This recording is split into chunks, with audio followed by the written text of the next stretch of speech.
In progress. Louie Vazquez is in the house. Happy holidays, happy new year, almost everybody. Glad to host this session before year ends with our CPA, Louie Vazquez, and his firm.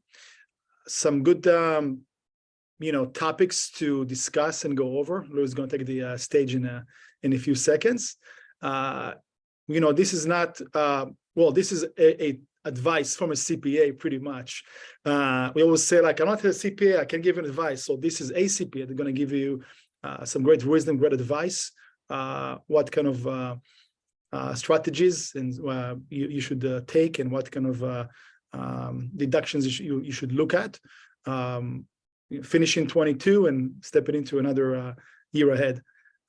Louie, at the end, feel free to share your information if people want to reach out, seek even more further advice from you guys, if that's okay. So, without further ado, Louie Vazquez. Louie. We can't hear you. Oh, wait, we cannot hear you, Louie. I think your Bluetooth got disconnected for a second. You guys hear me now? Yes, now we can hear you. Okay. So I'm talking through a phone, but I'm projecting on the video. And let me go ahead and share the screen. What we want to do, everyone here, is in the chat, we have the email address that you want to reach out to. I have 2 people right now waiting to hear back from you. There's Aaron and Priscilla. It's in the chat. Email us. I can send this to you directly. And that way you guys have this. That way you guys have a reference going forward. My name is Louie. I own my firm. I've been in business since 2016. Started the business from the ground, organically, nothing. And, we have a pretty great firm that's consistently growing. And I'm really excited to just go over some things. I'm actually going to also touch on something that we're seeing a lot in terms of just a little bit of advice for your clients at the end. I'll touch on it at the end.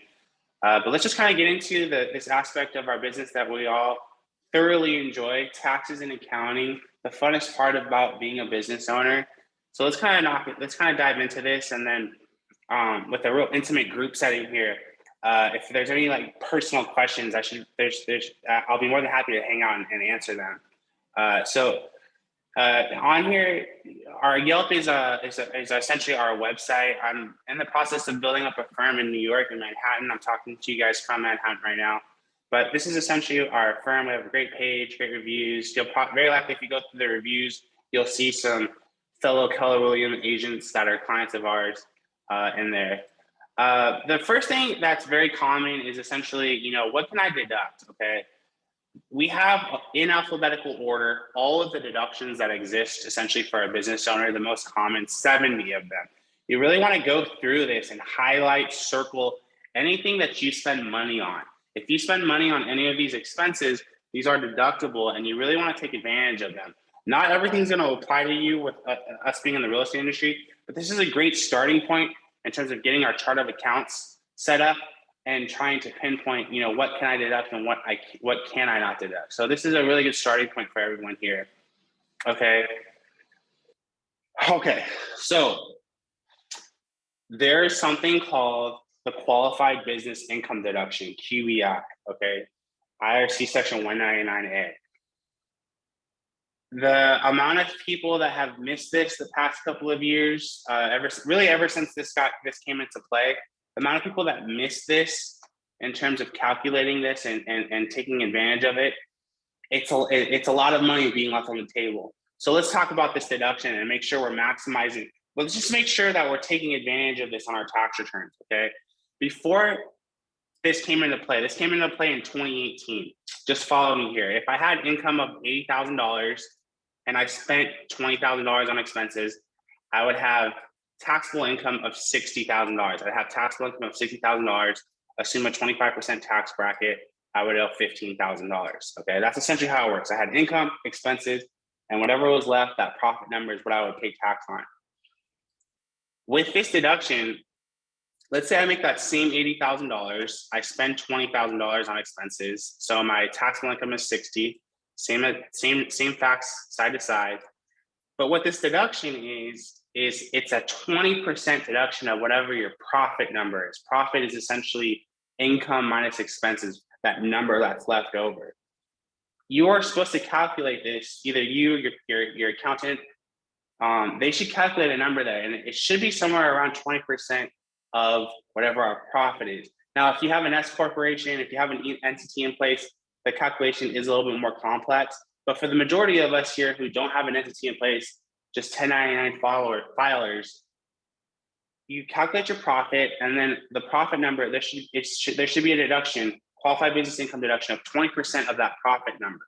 So in this scenario, I would get a deduction of $12,000. So my taxable income would only be 48. Instead of on this page, it's 60. On this side of the page, it's 60. Assume 25%, I would only owe $12,000. So someone making like $80,000, this deduction accounting for it versus not accounting for it, it would be about $3 grand, which is a chunk of change. I'm sure we can all agree. So what I want everyone to do is look at your 2021 tax return. I want you to look at your 2021 tax return. I want you to look at line 13 on your 2021 tax return, line 13.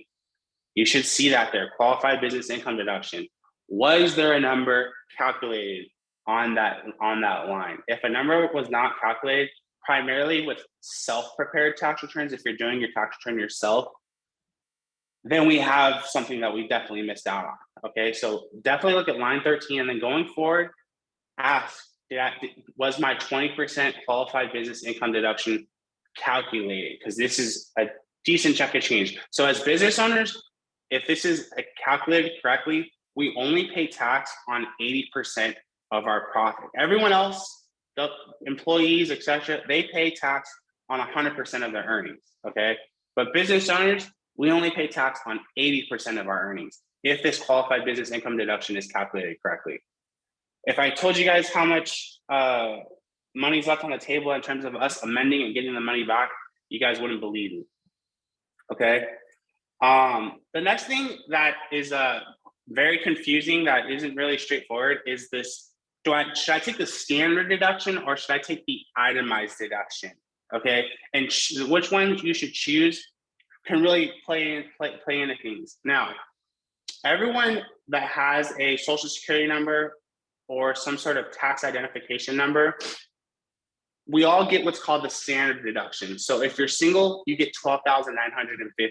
If you're filing jointly, it's essentially that number times 2, okay? Everyone gets this, all right? You get this regardless, just by having a social security number, all right?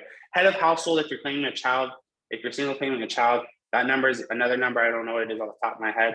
But for the most part, everyone here is filing single or jointly, okay? Itemized deductions is essentially an accumulation of my medical costs, my personal state taxes, my property taxes, my DMV taxes. This deduction does max out at $10,000. So basically my personal taxes, plus my home mortgage interest, a little bit of a typo here, it says insurance, but it should be interest. So you're able to deduct 100% of your interest paid on the first $750,000 of debt. And then also my charitable contributions. So that's essentially how the itemized deduction is calculated. Medical costs, plus taxes, plus home mortgage interest, plus charitable contributions, versus the standard deduction, which I get off the bat is either $12,950 or $25,900. Which one is higher? That's the one you want to go with, okay? So that's essentially how those two are calculated. Do I want to go standard or do I want to go itemized? The majority of the itemized, people who itemize, they very likely own a property. Owning a home is essentially the revolving factor on which one you should go with. So if you own a home and for whatever reason you're claiming standard, I would figure out, why am I claiming standard if I own a home? Very likely itemized would be in my best interest. Or maybe I don't own a home, but I had a lot of medical expenses for whatever reason. Is it better to claim itemized or is it better to claim standard? Or maybe I'm someone that donates a lot to charity. Okay, so really compare the two, because the difference could be a good chunk of change in terms of how much money we're spending or saving in taxes. Okay. The last thing going into the end of the year is really retirement accounts. Okay.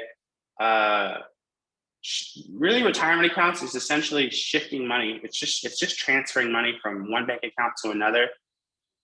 Retirement accounts are available. A lot of us here are in the real estate industry. My father is in the real estate industry. He's on the commercial side. His retirement portfolio is essentially mobile home parks. That's his retirement portfolio. He has retirement mobile home parks. He doesn't have a dollar into any type of 401k account, which is fair enough.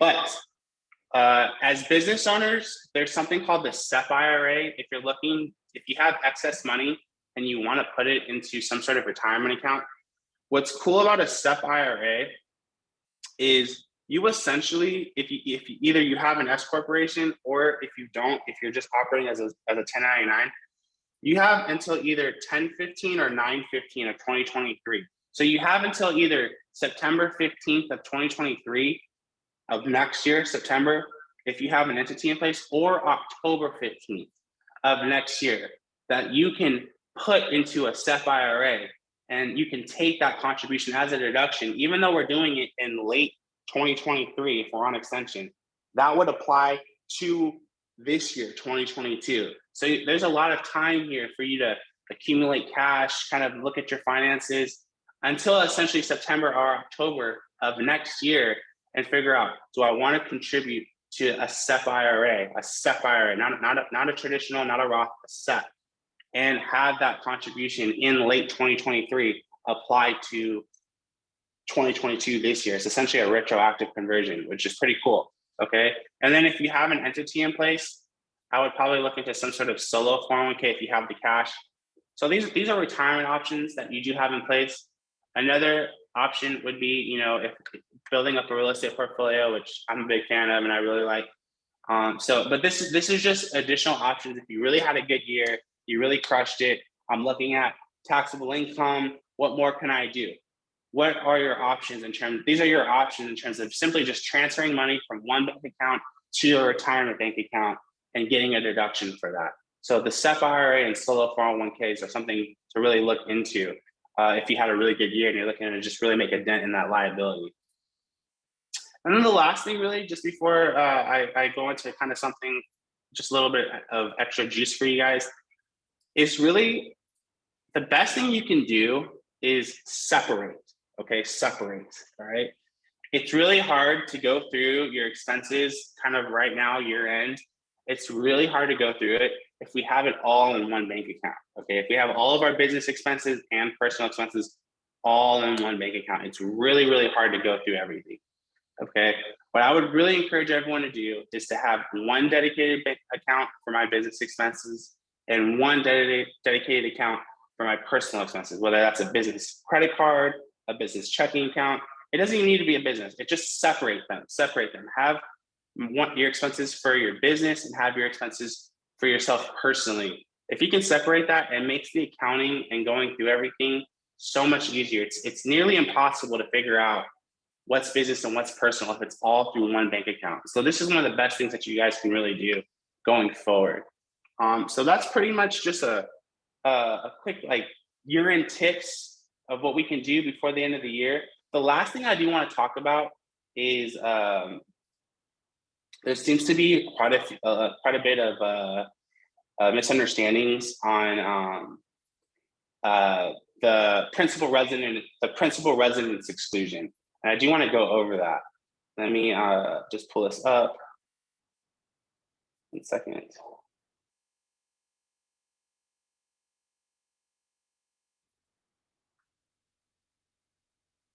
Okay, so primary residence exclusion. Okay, you guys probably all are familiar with it. IRC section 121. If I live in a home for at least 2 of the last 5 years, I can deduct either $250,000 single or $500,000 jointly. And I want to just go through the calculation because there's a lot of misinformation on this. So let's say I'm someone, I have a client and they sold their house for 1.5. Okay.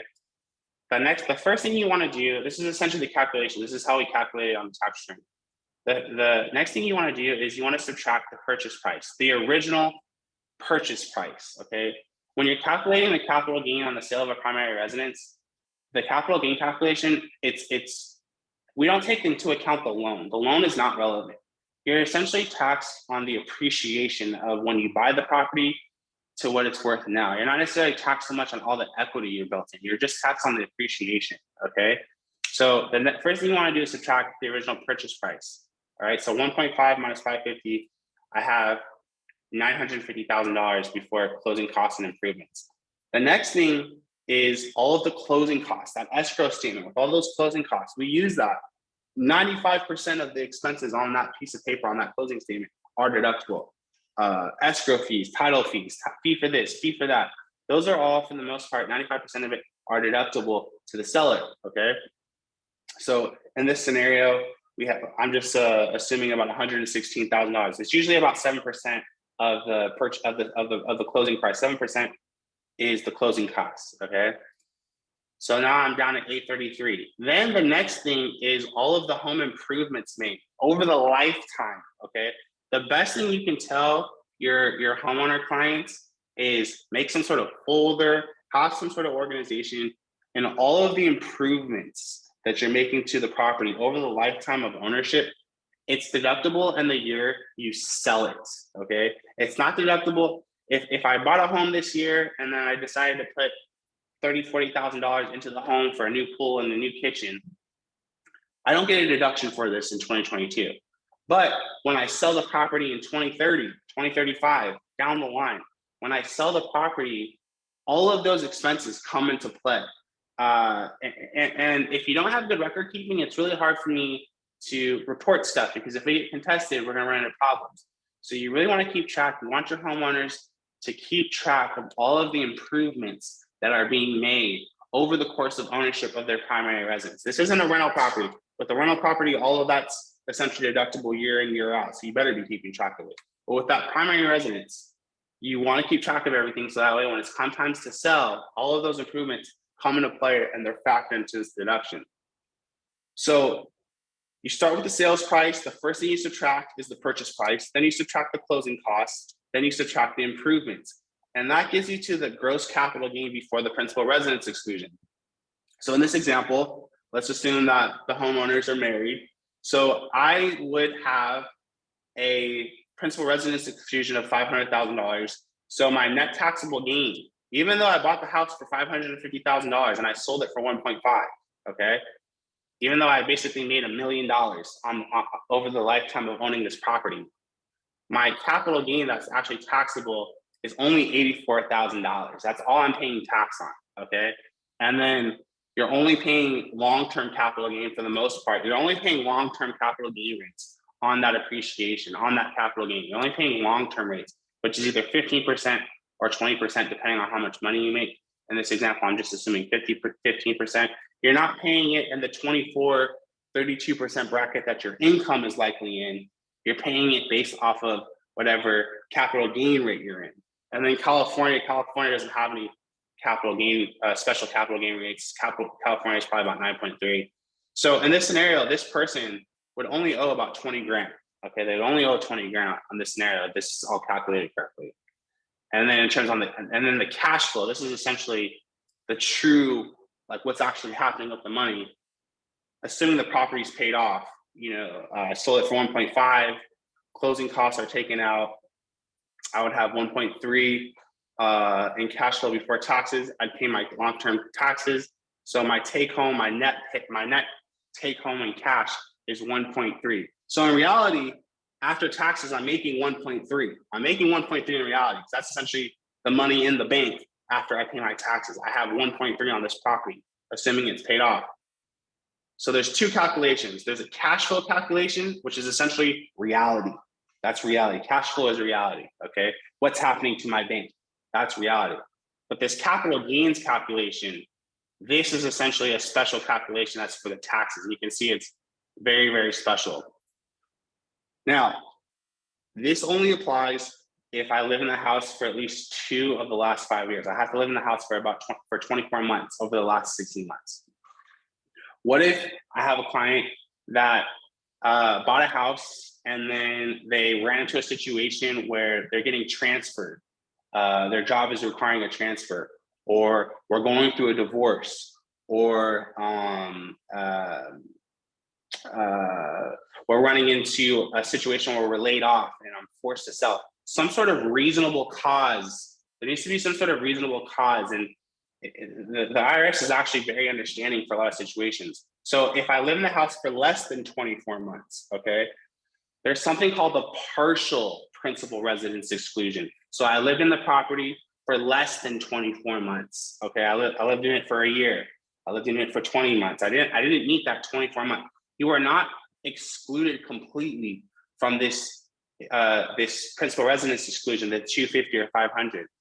We need to know what's going on. Is there a story behind why we're moving? There's one situation with a client that they moved next to a park.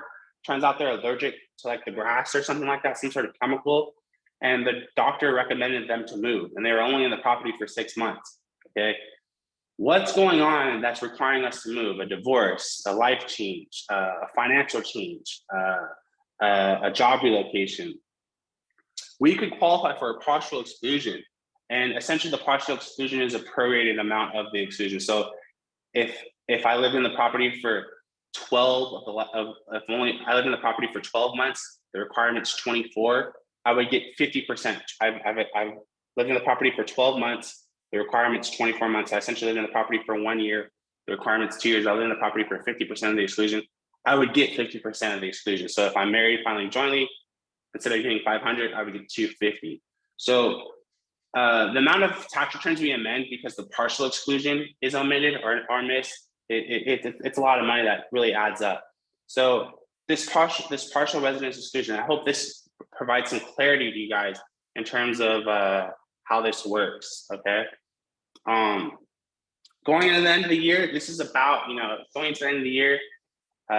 These are like the key things that you'll want to execute on your end. And then, if there's any questions here, I'm more than happy to hang on and answer them. But this is good information for you guys. I'm sure you guys can agree. There are some questions in the chat. Do you want me to read them or? Louie? Sure. Oh, Yeah, okay. I'll pull them up right now. Oh, okay. Okay, so Christine is having a good question. If we don't have an entity, what do we do to prove that we are a business and qualify for the business deduction? Okay, great question, Christine. This is a great question. Christine is asking a good question about, you know what I'm gonna do, Aaron? Just because people are probably gonna want this, I'm gonna add this to the existing PDF, Aaron, and I'm gonna save it. So that should flow through now in case people want this. But Christine, you're referencing this qualified business income deduction that I made you guys, everyone aware of. Again, line 13, look at line 13 on your tax return for 2021. Is there a number on it? Okay, if not, and you're a business owner, something's going on.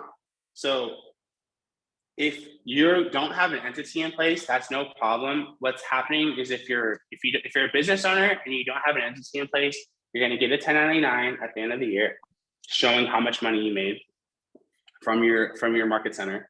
And you then have to report that 1099 on Schedule C. That's the area of your personal tax return that you have to report this Schedule C, okay?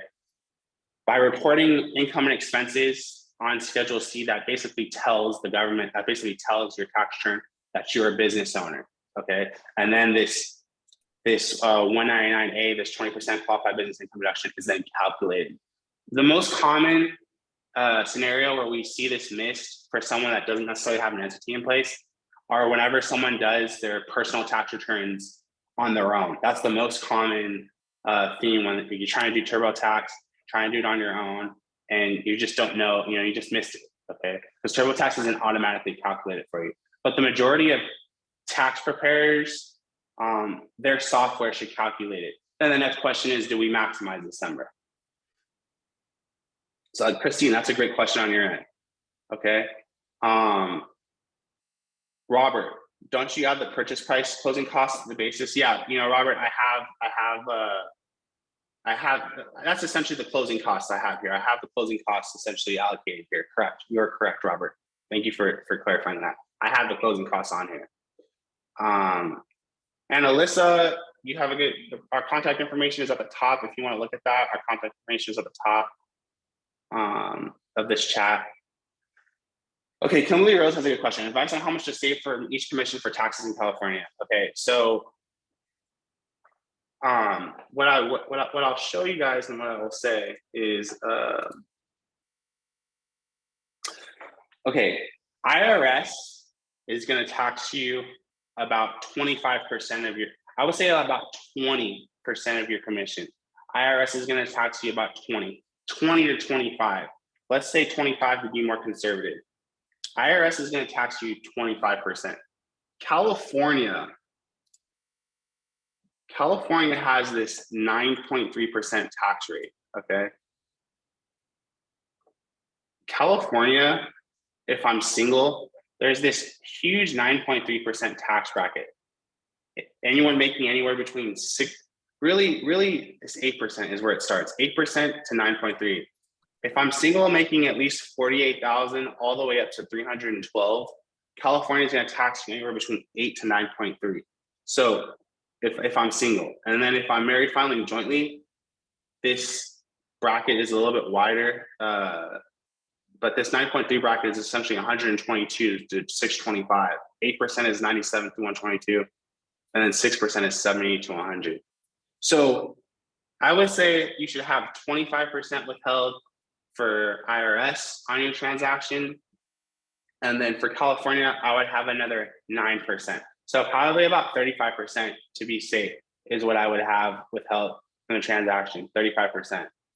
If you bring in an entity, if you bring in an S corporation, I would withhold about 25%. It's about a 10% difference between having an entity and not having an entity. So if I don't have an entity, I would withhold 35%. If I do have an entity, and by an entity, I mean an S corporation or an LLC taxed as an S corporation, you should have 25%. Okay. Great question on Kimberly, and then Miguel has a good question. The 20% deduction, that comes into play when you file your tax return. That comes into play essentially at year end. You figure out your income, your expenses, you identify a profit number, and then on line 13, that deduction is calculated. It's calculated on the tax return. It's a great question, Miguel.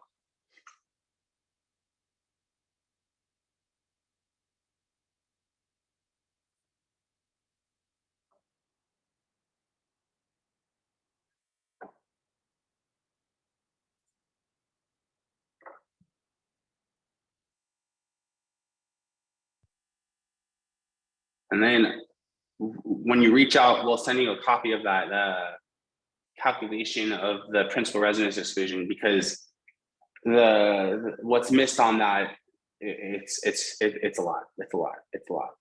So that's essentially like what I would do going into the end of the year. A lot of questions too about legal entities, when you should consider it, when you should get one. Okay.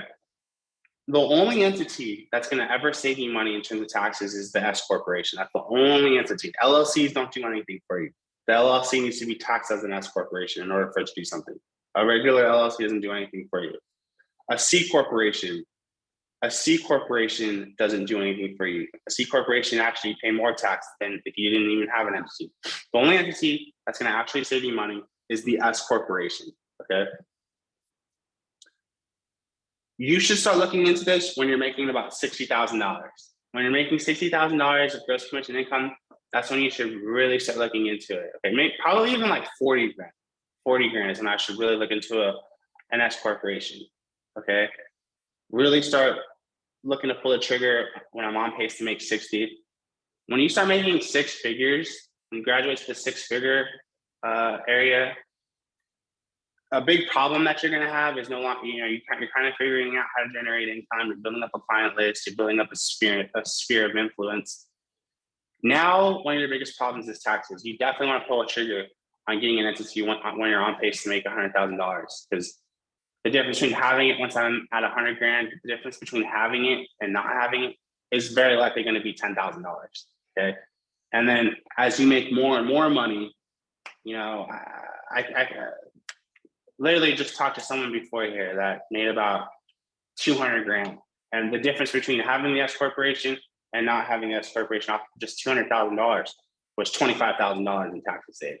So legal entities, a lot of questions about that. I would not really worry about a legal entity until I'm about $40,000, $50,000, $60,000. That's when I should start really looking into it.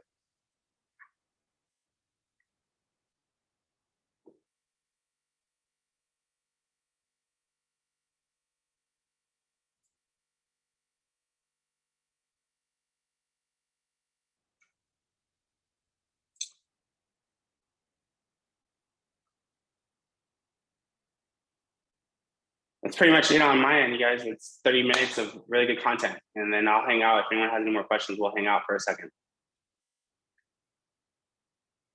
I think there's one more question for you. How long does it take to get an S Corp set up? Okay, it's a great question. So if you're looking to use an entity, that's a great question. This is Tammy. Tammy, great question. If you are, it's kind of too late in the year to get an entity in place because it's December. So trying to get an entity in place for 2022 with it being December, it's gonna, if you're trying to get in on an entity, it's gonna cost you more than it's gonna save you right now with it being at the end of the year. Okay, the only person that would really benefit from having an entity for 2022 is if you already have an LLC. You already have an LLC. You've made at least $50,000, $60,000. We want to figure out. We want to talk a little bit to see, does it make sense to convert the LLC to an S corporation for 2022? We can go back in time and convert it. Okay. Going into 2023. Okay. If you're looking to make at least $60,000, $70,000, okay, $60,000, and the entity will save you about $6,000, which I feel like that's a chunk of change. So if you're going into 2023 and you're projected to make at least $60,000, I would definitely look into getting an S corporation for 2023. It's kind of too late unless you have an LLC already to do anything for 2022. But going into next year, if I'm going to make at least $60,000, $70,000, we want to get an S corporation in place. Aaron, can I ask you to add your contact info in the chat again? I think a couple people joined after you had entered it. They may not be able to see it. And then did anyone else have any questions? And then Louie, someone is asking if you offer services with tax info. Yeah. If you guys want to reach out to us, we can give you kind of our kind of how we operate. We operate on a subscription model, and we can send you what that looks like. Okay, thanks. Erin just put her email in the chat for anyone that didn't get that. So I'm not seeing any more questions. So you did a thorough job. Thank you, Louie. Actually, yeah, nice view of the Empire State Building behind me. Huh? Oh, Christine, do you have a question? Yeah, I was just wondering, Louie, can you expand as to why S Corp is better than LLC? That's a great question. Okay. The LLC entity, if we're talking off the record, the LLC is really it's an expensive false sense of security. Okay. The LLC is essentially it separates your business and personal. It basically does that. It separates your business from yourself personally. Okay. But that's pretty much all it does. It just separates the two. Okay. And then really, it's actually kind of easy for an attorney to pierce that. All you have to do is just mismanage one aspect, and an attorney can pierce that corporate veil. What the S corporation does, the S corporation is it takes it a step further. There's a process of paying yourself. You're able to pay yourself through the S corporation. You pay yourself a salary, the excess you take as a draw. There's a system of paying yourself through the S corporation, and that system that you can implement only with the S corporation. You can't do that with a regular LLC. That essentially, that system of paying yourself, it's a formal way of paying yourself. There's really no structure in paying yourself if you're operating without an S corporation, just operating with an LLC. The money's in your bank account and you just spend it. That's essentially how you operate if you don't have that S corporation in place. When you get the S corporation in place, there's a system of paying yourself. Okay, you take a salary from your S corporation, and then the excess profits you take as a draw. That system of paying yourself is really where the meat and potatoes are in terms of tax savings. So is the S Corp, does it still have that same legal protection? Or Correct. It has a legal protection, and then it takes it a step further. There's also significant tax savings associated with the entity. Okay. And like I've heard that there's a difference from the perspective of like a CPA, and I think you pointed this out too, a CPA that's just doing your taxes versus this kind of guidance into how to do things to set yourself up for better business. Is that someone like yourself? How do you shop for that kind of CPA that gives you more strategy information?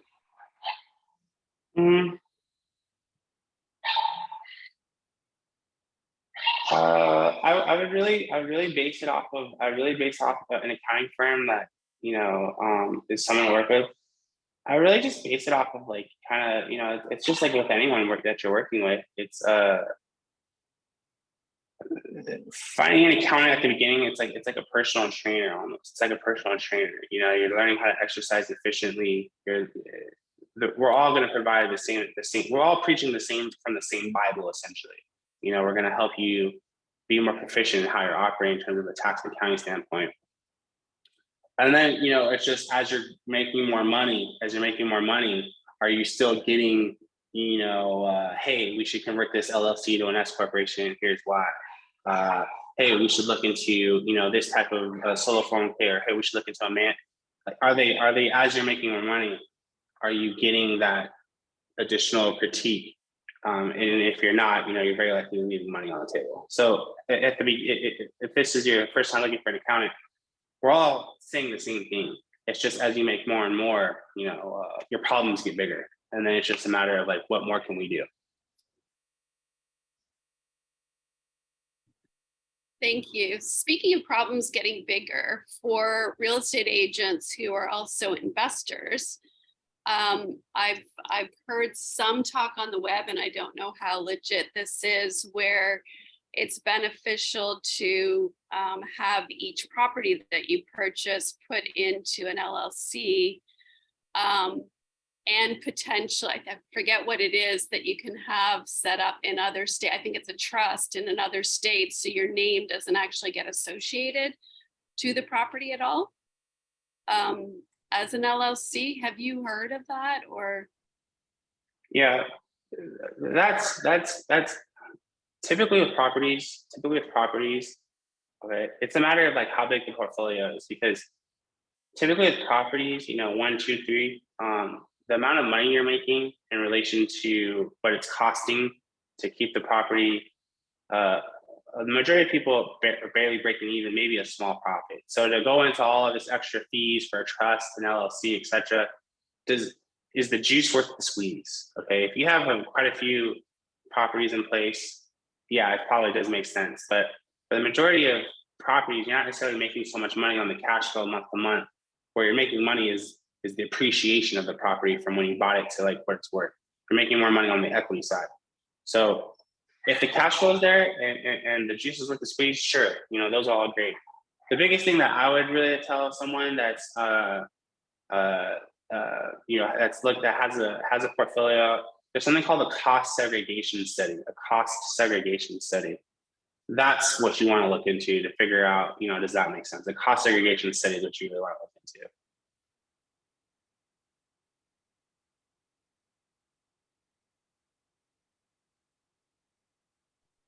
thank you. I think you have another question. Can you pay yourself if you elect to file taxes as an S Corp if you are an LLC? Yeah, if you have an LLC and you're trying to convert it to an S corporation, yeah, you would want to figure out how to pay yourself. You can still do that. You have until 1/31 for the most people, for the most part, to figure out, does it make sense to pay ourselves? Does it make sense to not pay ourselves this year? Trying to figure that out is something that you can definitely look into with somebody. Good question. Okay. And then Louis, I'm just curious, are there any resources that you typically recommend to business owners or realtors that could be helpful, you know, different sites or books or bookkeeping resources or something like that that you find helps realtors? It's a good book. It's called Profit First. It's a good book by Mike. I don't know how to say his last name, but this is a really good book that I would recommend. Profit First, and really just continuing to work on self-development. You know, self-development is probably the biggest thing. You know, any type of seminar, webinar to make yourself better. You know, I like to say I failed my way to success. You know, I started a business 2016. It's about like 2023. This is gonna be my 8th year. We're starting to tap into the 7-figure threshold. It's good. It's great. But really, the only reason that it took me essentially 7 years to get to $1 million, and it takes others 2 years, 1 year to get to $1 million. The only difference is just they're more developed. Manny's been a client of us for a while. He's seen the development. He's seen the experience. Manny and Jennifer. It's just a matter of just whatever you can do to make yourself better, to work on your confidence, to work on being a business owner is an adventure. You know, all of your weaknesses come to the forefront. All of your weaknesses, whether it's lack of organization, a lack of time management, whatever weakness you have, it will come to the forefront. Being a business owner, especially in a competitive industry like real estate. So I would really every day, you know, I'm weak in this area. How do I get better on that? How do I get better on that? For me, I like to use money to solve a lot of my problems. So, you know, I hire to cover my weaknesses. I have 2 office administrators because I hate organization. I hate accounting. You know, I have a bookkeeper. I have a bookkeeper that does my own books.